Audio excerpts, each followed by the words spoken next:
लोगन US marine में होता है जो कि उस समय इराक में है। वह ये देखता है कि उसका एक साथी दूसरे साथी की मदद करने के बीच मारा जाता है और उसे अगले दिन वह एक यंग लड़की की तस्वीर देखता है जहां पर वह बंदा मरा होता है।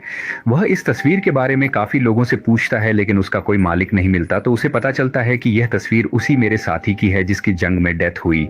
लोग कोलोराडो से हैं जो कि अमेरिका का एक शहर है। ये यहाँ पर अपनी बहन के घर आता है। उसकी बहन यहाँ बीमार होती है।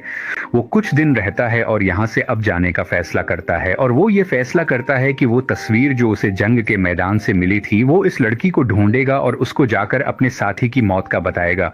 वो इस तस्वीर को गौर से देखता है और उसे एक लाइट हाउस नजर आता है उस तस्वीर के अंदर।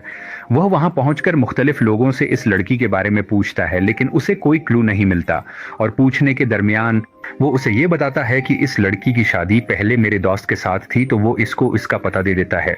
लोगन इस लड़की के पास जाता है जिसका नाम बेथ है। ये उसके सामने होता है लेकिन इसे बहुत सी मुश्किलात का सामना करना पड़ रहा होता है। वो उसे नहीं बता पाता कि वो यहाँ क्यों आया है। इससे पहले कि लोगन कुछ बोलता, बेथ खुद ही अज्यूम कर लेती है कि शायद ये जॉब के सिलसिले में आया है और यहाँ पर बेथ की ग्रैंड मदर उसको हायर कर लेती है। शुरू में तो बेथ को बहुत अजीब लगता है, वो लोगन को बिल्कुल पसंद नहीं करती है, लेकिन आहिस्ता आहिस्ता उसको एक्सेप्ट करने लग जाती है, इन चीजों को देखते हुए कि वो काम करने में कितना ज्यादा इंटरेस्टेड है और वो मशीनों को ठीक करने की महारत भी बहुत अच्छे तरीके से जानता है। यहाँ पर लोगन बेथ के बेटे से बहुत घुल मिल जाता है, उसके साथ दोस्ती कर लेता है। बेथ काफी अरसे से अकेली रहती है, खासतौर पर तब से जब से बेथ का ब्रदर की डेथ हो चुकी होती है। बेथ का कोई मेल फ्रेंड नहीं होता। बेथ काफी अरसे के बाद किसी मेल फ्रेंड से दोस्ती करती है जो कि लोगन है। बेथ के पिछले हस्बैंड जो कि शेरिफ डिप्टी हैं, यानी कि पुलिस में होते हैं, उसको लोगन पर शक होता है। वो लोगन से बहुत उखड़ के बात करता है, बहुत सख्त रवैये से बात करता है। इसके अलावा वो अपने बेटे को भी कहता है जिसका नाम बेन है कि लोगन से दूर रहो, उसके करीब अपना वायलिन मत बजाया करो, उसके साथ ज्यादा टाइम मत स्पेंड किया करो।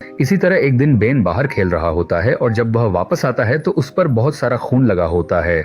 वह घायल हो जाता है। गेम के दौरान बीत और उसके फार्मर पति के बीच एक बहस होती है, बहुत बहस होती है और यह बहस बढ़ते बढ़ते इस बात पर आ जाती है कि बीत के फार्मर पति कहते हैं कि मैं अदालत के पास जाऊंगा और अपने बेटे की पूरी कस्टडी ले लूंगा। बीत बहुत परेशान हो जाती है इस चीज को सुनते हुए और डरने लगती है कि कहीं उसका बेटा तो उसे नहीं खो जाएगा और बेथ काफी परेशान रहने लगती है। कुछ वक्त गुजरता है और बेथ के ब्रदर की डेथ एनिवर्सरी होती है। बेथ काफी परेशान होती है लेकिन लोगन उसके पास आता है और उसे हौसला देता है कि तुम परेशान मत हो, सब कुछ ठीक हो जाएगा। लोगन और बिट का रिलेशन अब काफी हद तक पॉजिटिव हो चुका होता है, बहुत आगे बढ़ रहा होता है, लेकिन उसका फार्मर हस्बैंड आके कहता है कि तुम उससे दूर रहो, तुम ऐसा नहीं कर सकती। लेकिन बिट उसके आगे खड़ी हो जाती है और कहती है कि वह उससे अब नहीं डरती और तुम कोई नहीं होते कि मेरे और मेरे निर्णयों में हस्तक्षेप करो। बीत का पूर्व पति लोगन के बारे में अलग से जांच पड़ताल करता है और उसे पता चलता है कि लोगन जब इस टाउन में पहली बार आया था तो वो बेथ की फोटो लेके इधर उधर लोगों से पूछ रहा था कि आप जानते हैं कि ये लड़की कहाँ रहती है। तो वो बेथ को बताता है कि ये तुम्हें स्टॉक कर रहा है, ये ठीक बंदा नहीं है और मैं सच जान के रहूंगा। बेथ को यहाँ सब कुछ पता चल जाता है कि लोगन एक मैरीन है और उसे मेरी तस्वीर मरने वाले शख्स के पास से मिली थी जो कि उसका बहुत अच्छा दोस्त था। लेकिन यहाँ पर बेथ का ट्रस्ट टूट जाता है लोगन पर। वो बहुत परेशान होती है और लोगन को अपने से दूर कर देती है। वो लोगन को कहती है कि तुम यहाँ से चले जाओ। बेथ को उसके करीबी साथियों की तरफ से यह भी समझाया जाता है कि इसमें लोगन की कोई गलती नहीं थी, कि वो जंग में वो बच गया और तुम्हारा भाई, तुम्हारा दोस्त, वो मारा गया। लोगन एक अच्छा इंसान है, तुम इसके बारे में सोचो। लेकिन इस वक्त तक बेथ परेशानी और गुस्से में होती है। बेथ का फॉर्मर हस्बैंड नशे की हालत में होता है और वो लोगन को देखता है कि वो अपने डॉग के साथ जा रहा होता है। तो बेथ का फॉर्मर हस्बैंड लोगन का सामना करता है और अपनी गन निकालकर उसके सामने एम कर देता है और आसपास खड़े लोग डर जाते हैं और भागने लगते हैं। लोगन बहुत मुश्किल से उसकी गन खींच लेता है और पास खड़े दूसरे ऑफिसर को दे देता है।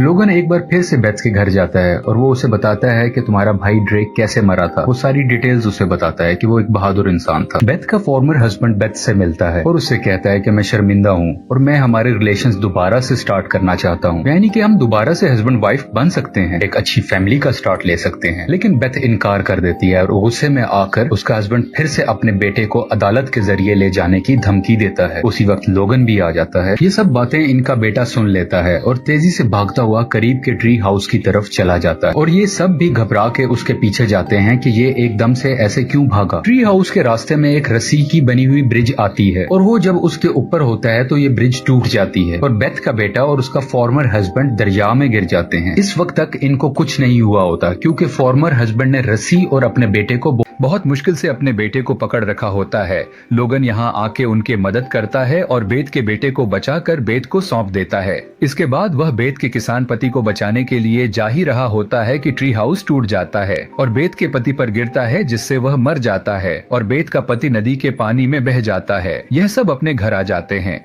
थिनकिस कहती है लोगन को कि तुम न होते तो शायद आज मेरा बेटा मेरे साथ न होता। लोगन ये भी बताता है कि बेत जंग के दरमियान तुम्हारा भाई तुम्हारा दोस्त अपने साथी को बचाते हुए मरा था, जो कि एक ऑनर की बात है, तो तुम्हें परेशान नहीं बल्कि खुश होना चाहिए। उसके बाद लोगन वहाँ से चला जाता है, लेकिन कुछ ही देर में बेत भागते हुए उसके पीछे जाती है और उससे कहती है कि लोगन तुम यहाँ हमारे साथ रहो, तुम हमसे बिलोंग करते हो, मेरे लिए भी अब मुश्किल होगा तुम्हारे बिना रहना। और अगले सीन में हम देखते हैं कि बेथ, इसका बेटा और लोगन सब साथ होते हैं और बीत के बेटे की 9th बर्थडे सेलिब्रेट कर रहे होते हैं और सब बहुत खुश नजर आते हैं। और यहीं पर द लकी वन मूवी की स्टोरी एक्सप्लेनेशन खत्म हो जाती है। आपको पसंद आए तो प्लीज लाइक करें।